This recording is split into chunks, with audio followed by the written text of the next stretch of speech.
बोलो क्या सुनना है। गुरुजी एक प्रश्न था, अपने को पितृ दोष क्यों होता है? अपने पितृ चाहेंगे क्या अपन तकलीफ में देखो, रहें? पितृ कभी भी तकलीफ नहीं देते, आपको उलझा के रखते हैं। नहीं नहीं, काम होने से तरीका है, काम नहीं होगा। पैसा भरपूर रहेगा, परंतु हमेशा टेंशन बना रहेगा, कुछ ना कुछ घर में किचकिच होना, ये होना, वो होना, ये सब चीज़ें रहेगी। पितृ तकलीफ तो देंगे ही नहीं आपको। खाने को भरपूर रहेगा पर टेंशन में हमेशा रहोगे, किचकिची हो गई, खाने नहीं खा पा रहे, सामने रखा हुआ है। तो पितृ दोष रहता ही 8-10 पत्रिका में, देखो 5-6 पत्रिका में तो निकलेगा ही निकलेगा।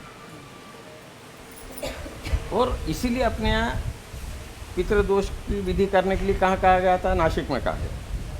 नासिक में क्यों? गया जी में। नासिक में क्यों कहा? कि राम भगवान ने वहाँ पे किया था, इसलिए नासिक को मानते। अब तो सब दूर होने लग गए। और सबसे पहले जैसा अब लोग कहते हैं कि भाई ईश्वर का नाम लो, कुछ न कुछ रास्ता निकलेगा, सहन करने की ताकत मिलेगी।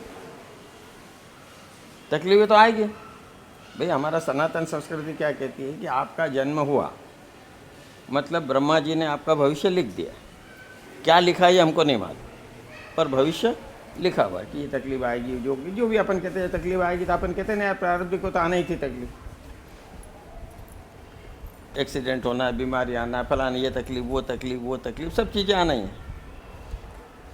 तो उसको कोई रोक सकता है क्या? भगवान खुद रोकेगा क्या उसको? उसने खुद ने दिया हुआ है, नहीं रोकेगा। तो फिर हमारे यहाँ गुरु परंपरा ली साथ में कि गुरु जो क्या कहते हैं कि हमको प्रेम से रहना है, अपना कर्म ईमानदारी से करना है। मतलब कर्म मतलब कौन सा? गृहस्थी चलाने के लिए काम धंधा, एक ये कर्म। दूसरा कर्म जो रिश्तेदारियां हैं, जिस प्रकार से व्यवहार है उनसे रिश्तेदार सही ढंग से निभाते आना चाहिए आपको। तीसरा भगवान का थोड़ा सा करो पर नियमित करो, यही बोलते हैं ना गुरु, इससे ज़्यादा कुछ नहीं बोलते आपको। लोगों से प्रेम से रहो, कोई कैसा भी रहे आप प्रेम से रहो। तो फिर क्या संभालेंगे ये लोग कि आपकी इज्जत खराब नहीं होने देंगे, आपको हर जो परेशानी आने वाली है उस परेशानी को सहन करने की ताकत देंगे। और वो चाहिए अपने को। मिल गई कि नहीं वो? फिर आज तो सुखी है, ब्रांच मैनेजर का पति है तुम। कहाँ है कि नहीं वो? तो ईश्वर का अपने को इसलिए करना है। अपने क्या अपन चाहते हैं? शॉर्टकट चाहते हैं। भगवान काम कर देना, 1 किलो पेड़े चढ़ा देंगे, भगवान काम कर देना, ऐसा कर देंगे। इससे काम होने लग गए तो फिर जरूरत ही नहीं किसी को कुछ करने की, मेहनत करने की जरूरत ही नहीं है। आपको आचरण में भी तो लाना पड़ेगा ना, तो सहन करने की ताकत मिलेगी। भाई आपको पहलवान बनना है और किसी ने कह दिया काजू बादाम खा लो, बादाम खाओगे तो ताकत आ जाएगी, तो एक ही दिन में 2-4 किलो खा लो, तो फायदा होने के बजाय नुकसान हो जाएगा। तो 2-4 बादाम ही रोज खाना पड़ेगा ना। बताओ, ये भी आध्यात्म धीरे धीरे धीरे धीरे आचरण में लाने की कोशिश करो। तो इसके लिए नियमितता जरूरी है, तो ही आचरण में आएगा। नहीं तो एक दिन भर बैठ गए, 25 माला कर ली, 8 दिन करी नहीं।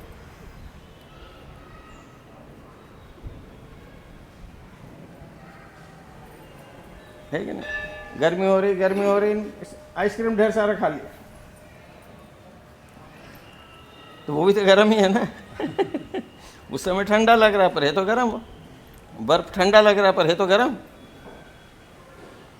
तो वो उसकी तासीर बताएगा। तो इसलिए कैसे जीना है, रहना इसी में ही है, इन्हीं लोगों में रहना है। सब वही लोग हैं, रिश्तेदार भी वही है, सब उन्हीं लोगों में रहना है। तो आध्यात्म आपका सही है तो आप हर चीज़ को निभा लो।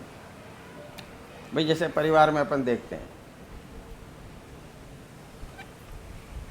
सब रिश्तेदार कैसे, सब मालूम है तुमको कौन कैसा है,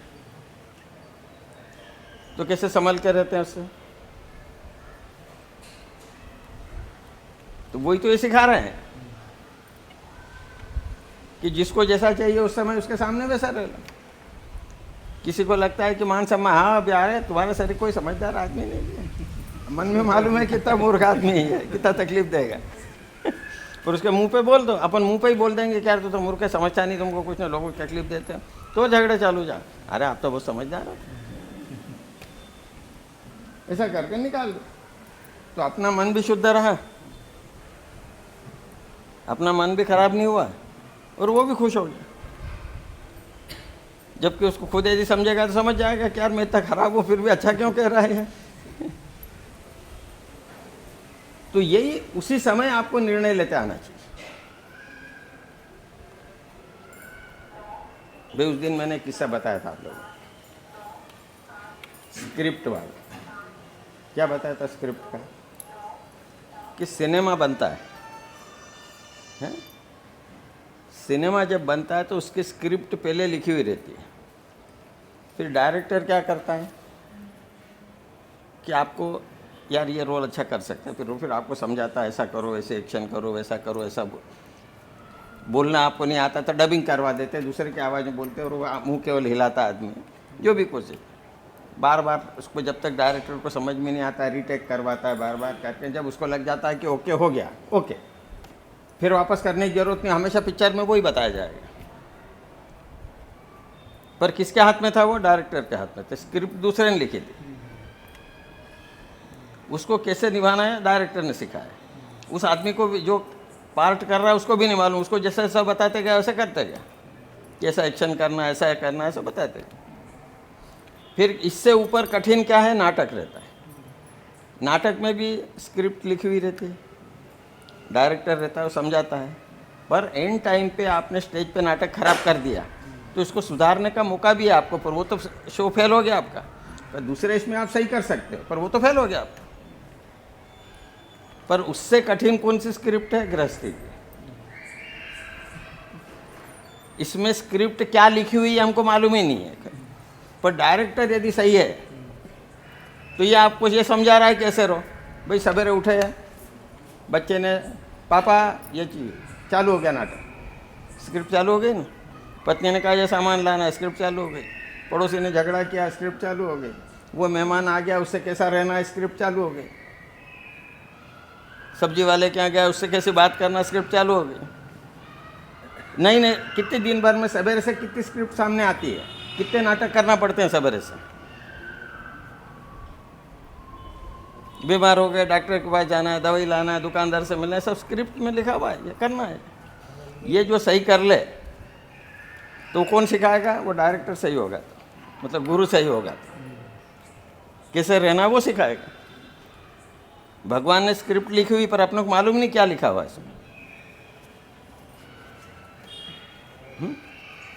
अभी यहाँ सब बैठे हो, चुपचाप बैठे हो, सुन रहे हो, ये भी तो स्क्रिप्ट का रोल ही कर रहे हो ना। ये अभी किसके मन में क्या फितूर चल रहा है मालूम है आपको? पर यहाँ स्क्रिप्ट में अच्छा दिख रहा है सब, कि सब सुन रहे हैं, सब गर्दन हिला रहे हैं कि हम समझ रहे हैं, पर हम समझ रहे हैं कि नहीं समझ रहे हैं खुद को मालूम है। सही है कि नहीं? भाई क्या होता है, जैसे भागवत कथा होती है, ढेर सारे लोग सुनते हैं, 5,000 पब्लिक है, तो फिर 5,000 सुधर जाना चाहिए। वहाँ तो गर्दन हिलाते हैं। अब गर्दन 2 प्रकार से हिलाते हैं। एक तो गर्दन हिलाता है कि मेरे को समझ में आ गया इसलिए गर्दन हिला रहा है, एक ये गर्दन हिला रहा है कि मेरे को समझ में नहीं आ रहा है। गर्दन दोनों हिला रहा है। समझ में नहीं आ रहा है तो भी हिला रहा है, समझ में आ रहा है तो भी हिला रहा है। 60 करोड़ लोग प्रयागराज जाके आ गए तो आधा हिंदुस्तान तो सुधर गया। कितने सुधरे आपके यहाँ? कितने गए यहाँ से प्रयागराज? हैं? अब तेरे लाड़ी से पूछेंगे कि क्या परिवर्तन आया भी है इसमें। मेरे को तो जबरदस्ती ले गए तो मैं तो घूम फिर आया। ये देखो क्या बोले, घूम फिर रहा है, मतलब परिवर्तन कुछ भी नहीं। तो अब परिवर्तन कुछ, अब इसकी औरत आएगी कल परसों, उससे पूछना कि इसमें कोई परिवर्तन आया क्या प्रयागराज जाने के बाद? पहले जो स्वभाव था उसमें अभी कोई फर्क आया? वैसे ही हूँ गुरुजी, मैं बोल देता हूँ। तो फिर क्या लिखना है? हम नहीं सुधरेंगे। फिर लिख लो कि हम नहीं सुधरेंगे, तो फिर प्रयागराज जाना बेकार हो गया ना। क्या मतलब है भाई? कोई भी चीज़ आध्यात्म कर रहे हो, आप में परिवर्तन देखना चाहिए। भगवान का कर रहे हो, बच्चे स्कूल में पढ़ते हैं, पास होंगे तो माना जाएगा पास हो गए। हम पूजा पाठ कर रहे हैं, मंदिर जा रहे हैं, उपास कर रहे हैं, जो भी कुछ, तो परिवर्तन चाहिए कि नहीं? तो परिवर्तन कौन सा चाहिए? सहन करने की ताकत चाहिए। हर व्यक्ति को से जमना चाहिए, खराब से खराब व्यक्ति से जमना चाहिए, तो हमारा अध्यात्म सही। नहीं तो फिर पढ़ाई कोई काम की नहीं, मेहनत करी हुई अध्यात्म कर, मंदिर जाके कोई मतलब नहीं, परिवर्तन आना ही पड़ेगा, है कि नहीं। गुस्सा करने के बाद आदमी की हैसियत मालूम पड़ जाती है कि किस प्रकार का आदमी। घर में गुस्सा करने वाला आदमी हो कोई, तो उसकी जब वो गुस्सा करे तो समझ में आ जाएगा कि इसकी हैसियत क्या है। कितना भी अच्छा बन के रहे, पर गुस्सा करने वाला आदमी अपनी औकात बता ही देता है। दारू पीने वाला दारा सिंह बन ही जाता है, भाई इसको मार दूंगा उसको मार दूंगा, जबकि एक झापट पड़े तो जमीन पे आ जाए, तो फिर भी क्या बोलेगा,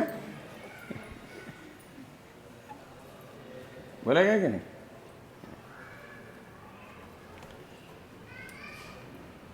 तो जीवन को जीना है तो इसके लिए जरूर नहीं कि आपको 24 घंटे भगवान का करना है।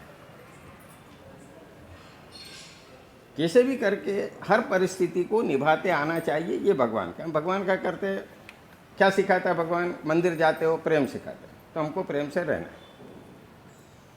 कोई भी गुरु सिखाता है प्रेम से रहना है, तो प्रेम से रहना है। कोई कैसा भी रहे हमसे, पर हमको प्रेम से रहना। यदि उसने भी वो किचकिच कर रहा है और हम भी किचकिच करने लग गए, तो फिर हमारा अध्यात्म बेकार है। कोई मतलब ही नहीं रहा कि हम भगवान का करते हैं। क्या मतलब भगवान के करने से? तो क्या समझ में आया आज से कि हम अपने आप में खुद में परिवर्तन लाके बताएंगे। परिस्थिति को मत जोड़ो कि हम ये करेंगे तो ऐसा काम हो जाएगा, काम से मत जोड़ो। हमको हर परिस्थिति को सहन करने की ताकत मिलना चाहिए। परेशानी आएगी ही, तो हर जगह तकलीफ। एक भी घर ऐसा है कि जिसमें तकलीफ नहीं है? कोई है घर ऐसा? ढूंढोगे तो नहीं मिलेगा। हर घर में तकलीफ है। उस तकलीफ को सहन करने की ताकत आना चाहिए। भाई इनके यहाँ जो तकलीफ है वो इसके यहाँ नहीं है, इसको जो तकलीफ है इनके यहाँ नहीं, सबको अलग अलग तकलीफ है। तकलीफ तो है। चलो, अब मेरे से कोई पूछता है तुमको तकलीफ क्या है, मेरे को तकलीफ ये है कि मैं आध्यात्म का काम कर रहा हूँ, इससे जब नहीं करता तो सुखी रहता। यहाँ बन गए अपन, न कहीं जा सकते हैं। अब तुम लोग को के होटल में जाना, खाना खा सकते हो। मेरे शरीर के जाए तो लोग में आ रहे गोंदल धाम वाले गुरुजी होटल में खाना खा रहे हैं, वो सड़क पे खड़े हैं गुरुजी, वो ऐसे कपड़े पहन के घूम रहे हैं। तो बंधन कितना रहता है इसमें? रहता है कि नहीं बंधन? और तुम अभी यहाँ से गए, चलो झट से बोलेगी ज्योति चलो अपन तो होटल में खाना खा लें। झट से बैठ गए होटल में खाना खाया, पिज्ज़ा खा लिया, फलाना खा लिया, ये खा लिया। तो ये काम उन लोगों के लिए अच्छा है जो बदमाशी करते हैं। अध्यात्म सही लोगों के लिए काम नहीं है।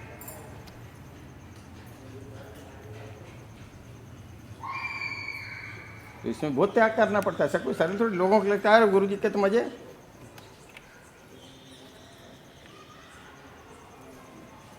मजे रहते हैं क्या?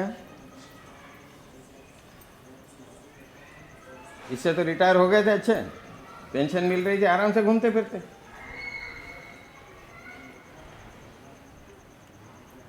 है कि नहीं? तकलीफ में हो गया नहीं? पूछ लो, देखो बोड़ा ना तकलीफ में है कि नहीं?